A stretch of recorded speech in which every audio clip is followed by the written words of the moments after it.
सरकारच्या 100 दिवसांचं report card जाहीर। आदिती तटकरेंच्या महिला व बालविकास विभाग 80 गुणांसह कामगिरीत ठरला सर्वोत्तम।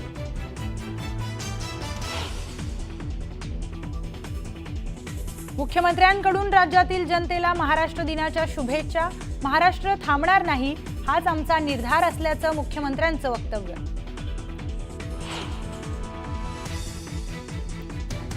हल्ल्यापूर्वी 15 एप्रिललाच दहशतवादी पहलगामला पोहोचल्याची एनआयएच्या तपासात माहिती। दहशतवाद्यांनी 3 सॅटेलाइट फोन वापरल्याचेही एनआयएकडे पुरावे। संशयितांची कसून चौकशी सुरू।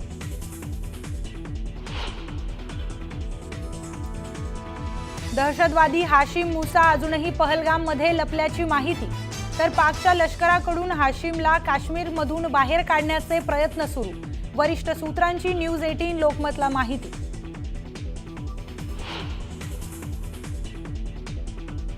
काश्मीरमधील पहलगाममध्ये पोहोचले एनआयएचे प्रमुख सदानंद दाते। हल्ल्याच्या ठिकाणी जाऊन सुरू आहे तपास।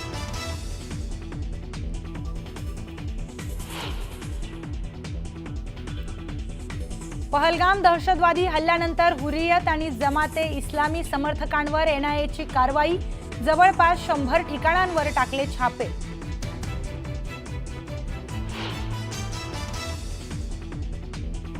बुलढाण्यातील भेंडवळच्या प्रसिद्ध घटमांडणीतून वर्तवली धक्कादायक भाकीतं। भारत पाकिस्तान युद्धाबाबत स्पष्टता नाही, युद्ध जर झालं तर महायुद्ध होईल असंही भाकीत।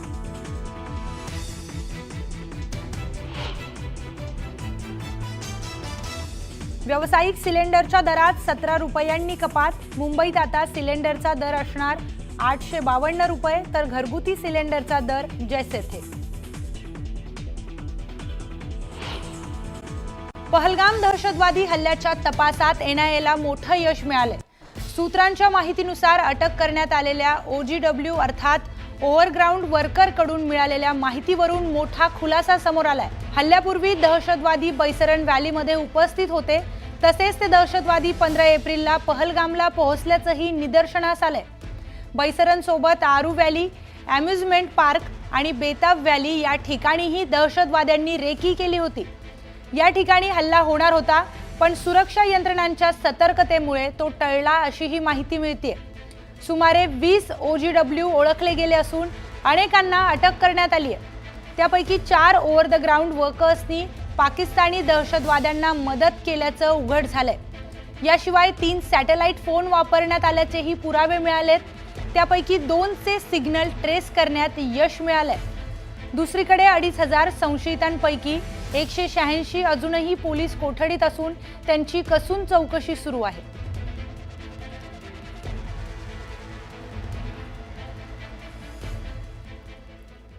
दरम्यान जम्मू काश्मीरमधील पहलगाम इथे दहशतवादी हल्ला झाला होता।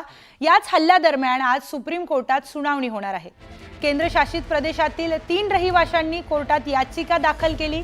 यात सुप्रीम कोर्टाला दहशतवादी हल्ल्याची जबाबदारी निश्चित करण्यासाठी केंद्र सरकारला विशेष तपास पथक स्थापन करण्याचे निर्देश देण्याची विनंती करण्यात आली आहे। याचिकाकर्त्यांनी केंद्रशासित प्रदेशातील पर्यटन क्षेत्रातील नागरिकांच्या सुरक्षिततेची खात्री करण्यासाठी कृती आराखडा तयार करण्याचे निर्देश देण्याची मागणीही कोर्टाकडे केली आहे।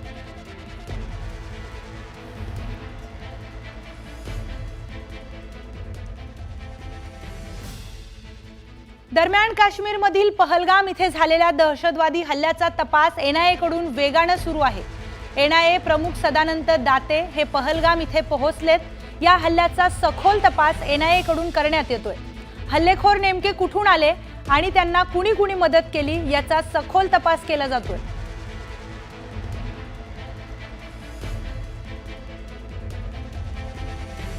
दरम्यान काश्मीरमधील पहलगाम इथे झालेल्या भ्याड दहशतवादी हल्ल्याचा तपास आता एनआयएकडून वेगाने सुरू आहे। एनआयएचे प्रमुख सदानंद दाते हे पहलगाम इथे पोहोचलेत आणि तिथे पोहोचून त्या हल्ल्याचा सखोल तपास एनआयएकडून करण्यात येतोय। या संदर्भातील अधिक माहिती घेऊयात आपले प्रतिनिधी प्रशांत लीला रामदास यांच्याकडून। प्रशांत, एनआयएकडून पहलगाम हल्ल्याची सखोल चौकशी सुरू असल्याचं समजतंय आणि सदानंद दाते स्वतः पहलगाम मध्ये पोहोचलेत, काय अधिकची माहिती? बरोबर, ज्यापर्यंत माहिती मिळते की एनआयएचे महासंचालक जे आहेत सदानंद दाते जे आहेत ते 2 IG आणि 1 DIG सोबत पहलगामचा दौरा करत आहे.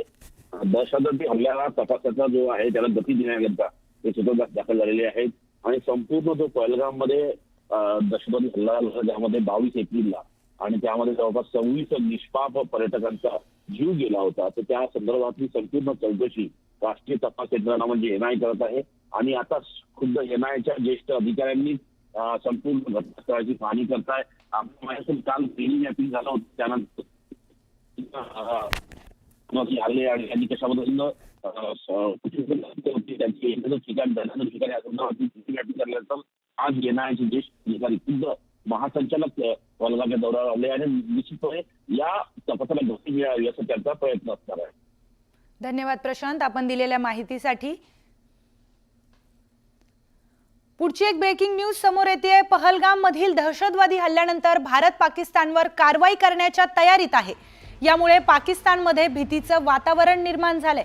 या दडपणाखाली पाकिस्तान सरकारनं त्यांच्या राष्ट्रीय सुरक्षा सल्लागाराला तात्काळ सुट्टीवर पाठवलंय. सूत्रांच्या माहितीनुसार ISIचे प्रमुख असीम मलिक यांच्याकडे सुरक्षा धोरणांची सूत्र सोपवण्यात आली आहेत.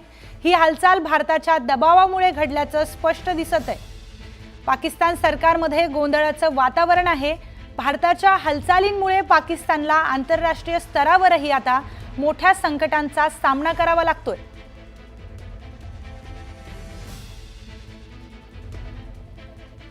दरम्यान पहलगाम मधील हल्ल्याचा राष्ट्रीय तपास संस्थेकडून तपास सुरू आहे. सूत्रांच्या माहितीनुसार हुर्रियत कॉन्फरन्सच्या विविध गटांवर आणि जमाते इस्लामीच्या समर्थकांवर जम्मू काश्मीरच्या अनेक जिल्ह्यांमध्ये छापेमारी करण्यात आली. कुपवाडा, हंदवाडा, अनंतनाग, बांदीपोरा यासह 100 ठिकाणी हे छापे टाकण्यात आलेत. या छाप्यांमध्ये मोठ्या प्रमाणावर देशविरोधी साहित्य आणि डिजिटल पुरावे सापडले. हे पुरावे स्पष्ट करतात की बंदी असूनही या संघटनांनी दहशतवाद्यांसाठी ओव्हरग्राऊंड वर्कर नेटवर्क तयार करण्यास मदत केल्याचं समोर आलंय.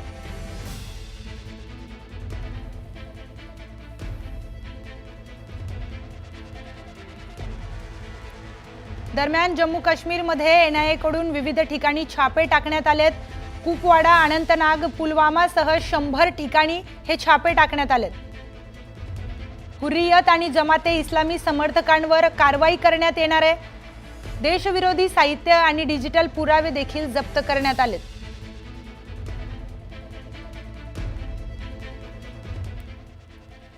दरम्यान पहलगाम दहशतवादी हल्ल्यातील मुख्य गुन्हेगार हाशिम मुसाचे हँडलर त्याला काश्मीरमधून सुरक्षितपणे बाहेर आणण्यासाठी सर्वतोपरी प्रयत्न करत असल्याची माहिती मिळते. यासाठी ते त्यांच्या स्थानिक ओव्हर द ग्राउंड वर्कर मॉड्यूलला वापर करू शकतात. हाशिम आणि त्याचे साथीदार त्यांच्या हँडलरशी संपर्क साधण्याचा सतत प्रयत्न करत आहेत, अशी माहितीही सुरक्षा एजन्सीच्या सूत्रांकडून मिळाली.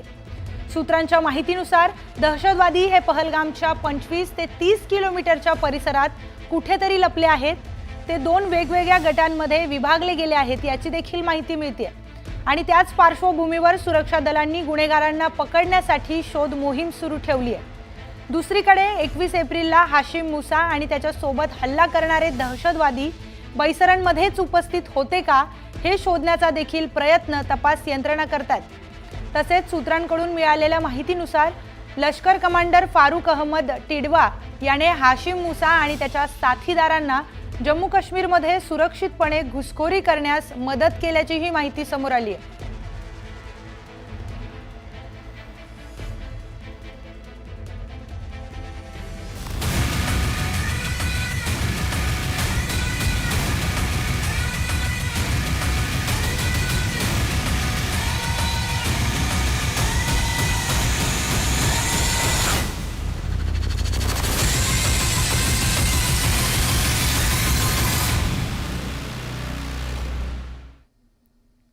दरम्यान दहशतवादाला पाठिंबा देणाऱ्या पाकिस्तानचे नजीकच्या काळात 4 तुकडे होऊ शकतात अशी माहिती समोर आली आहे.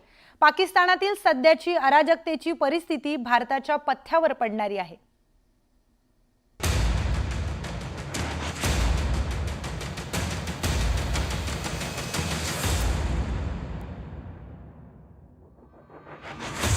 युद्धाच्या वल्गना करणारा पाकिस्तान अंतर्गत बंडाळीमुळे सध्या जर्जर झालाय.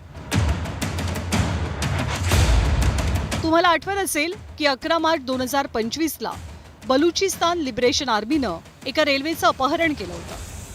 पाकिस्तानच्या 214 सैनिकांचा खात्मा केल्याचा दावा बलुचिस्तान लिबरेशन आर्मीनं केलेला आणि यावरूनच पाकिस्तानच्या सैन्याला त्यांच्याच देशात किती मोठं आव्हान निर्माण झालंय हे लक्षात येतं. पाकिस्तानातील कोणते 4 प्रांत स्वतंत्र होऊ शकतात तेही आपण पाहूया. बलुचिस्तान, पख्तुनिस्तान, पंजाब आणि सिंधमुळे पाकिस्तानचे 4 तुकडे होऊ शकतात.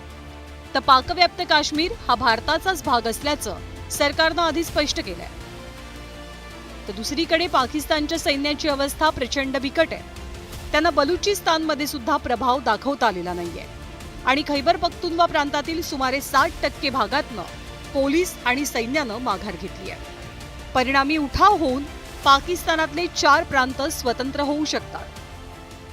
तो आज वो दिन आ गया है जब हमारे देश के ऊपर एक अटैक हुआ है, डायरेक्ट अटैक हुआ है, तो हम अपना डिफेंस लेने के लिए सब जिम्मेदार हैं और हम अपनी पूरी रिस्पॉन्सिबिलिटी लेते हैं और हमें पूरे राइट्स हैं आज कि हम अपने डिफेंस के लिए कोई भी तगड़ा सख्त कदम उठा सकें. पाकिस्तानच्या सैन्याला त्यांच्याच देशात कुणी आव्हान दिलंय ते सुद्धा पाहूया. Balochistan Liberation Army, Baloch Republican Army, Baloch National Movement आणि बलुच स्टुडंट्स ऑर्गनायझेशननं पाकिस्तान विरोधी भूमिका घेतली आहे. खरं तर खैबर पख्तुनवा अफगाणिस्तानच्या सीमेला लागूनच आहे. भारत आणि अफगाणिस्तानचे मैत्रीपूर्ण संबंध पख्तुनिस्तानच्या निर्मितीसाठी फायद्याचे ठरू शकतात. पाकिस्तान उसना उसान आणून युद्धाच्या घोषणा करतंय तर खरं, पण सध्या पाकिस्तानवर 70 लाख कोटींचं कर्ज आहे. परिणामी युद्धामुळे आधीच भिकेला लागलेल्या पाकिस्तानवर पुन्हा एकदा जगासमोर कटोरा घेऊन जाण्याची वेळ येऊ शकते. त्यामुळे आता तरी पाकिस्तान सुधारणार की नाही हा प्रश्न निर्माण झालाय आणि जर पाकिस्ताननं आगळीक करण्याचा प्रयत्न केला तर 4 नवे देश अस्तित्वात येऊन जगाचा नकाशा नक्कीच बदलू शकतो. Bureau report, news 18 Lokmat. वळूया पुढच्या बातमीकडे. मुंबईतील BKC येथील जिओ वर्ल्ड सेंटर इथे 1 ते 4 मे 2025 पर्यंत वर्ल्ड ऑडिओ व्हिज्युअल एंटरटेनमेंट समिटचं आयोजन करण्यात आलंय. या कार्यक्रमाचं उद्घाटन पंतप्रधान नरेंद्र मोदी यांच्या हस्ते होणार आहे. या कार्यक्रमाचं यजमानपद महाराष्ट्र शासनाकडे असून मुख्यमंत्री देवेंद्र फडणवीस यांच्या नेतृत्वाखाली हे आयोजन होत आहे. परराष्ट्र मंत्री S जयशंकर, केंद्रीय रेल्वे मंत्री अश्विनी वैष्णव, मुख्यमंत्री देवेंद्र फडणवीस, उपमुख्यमंत्री एकनाथ शिंदे आणि अजित पवार उपस्थित राहणार आहेत. 4 दिवसीय सोहळ्यात इथे विविध कार्यक्रम देखील असणार आहेत.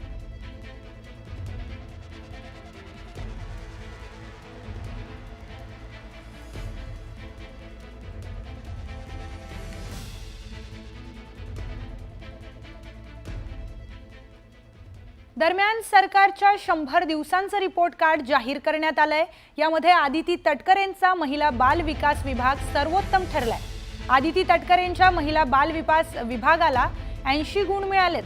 सार्वजनिक बांधकाम विभागाला 77 गुण मिळाले असून माणिकराव कोकाटेंच्या कृषी विभाग 3ऱ्या क्रमांकावर आहे. 4थ्या क्रमांकावर ग्राम विकास खाता आहे तर 5व्या क्रमांकावर मंत्री सरनाईकांचं परिवहन विभाग आहे.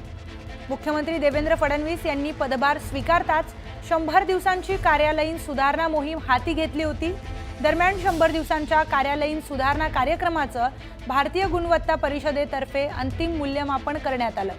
यामध्ये भाजपचे 3 विभाग टॉप 5 मध्ये आहेत.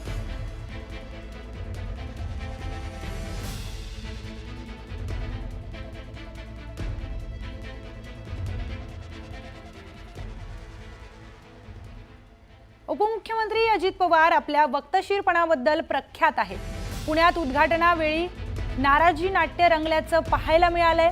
कारण पुण्यात परशुराम आर्थिक विकास महामंडळाचे वेळेआधीच उद्घाटन करण्यात आले. उपमुख्यमंत्री अजित पवारांकडून वेळेच्या 10 मिनिटं आधीच उद्घाटन करण्यात आले. या उद्घाटन कार्यक्रमाला खासदार मेधा कुलकर्णी उशिरा पोहोचल्या. त्यामुळे अजितदादांनी उद्घाटन केलं. त्यावर खासदार मेधा कुलकर्णींनी अजित पवारांसमोरच नाराजी व्यक्त केली. कुलकर्णींच्या नाराजीनंतर दादांकडून पुन्हा एकदा उद्घाटन करण्यात आलंय. दादा 6:30च्या आधी झालं. 7:30चं टायमिंग होतं त्याच्या अगोदरच झालं. मला माहिती झाले आपण मला काय माहिती तुम्ही येणार आपण परत मी येणार ना आता परशुराम मंडळे कधी नव्हे ते झालंय आमचं.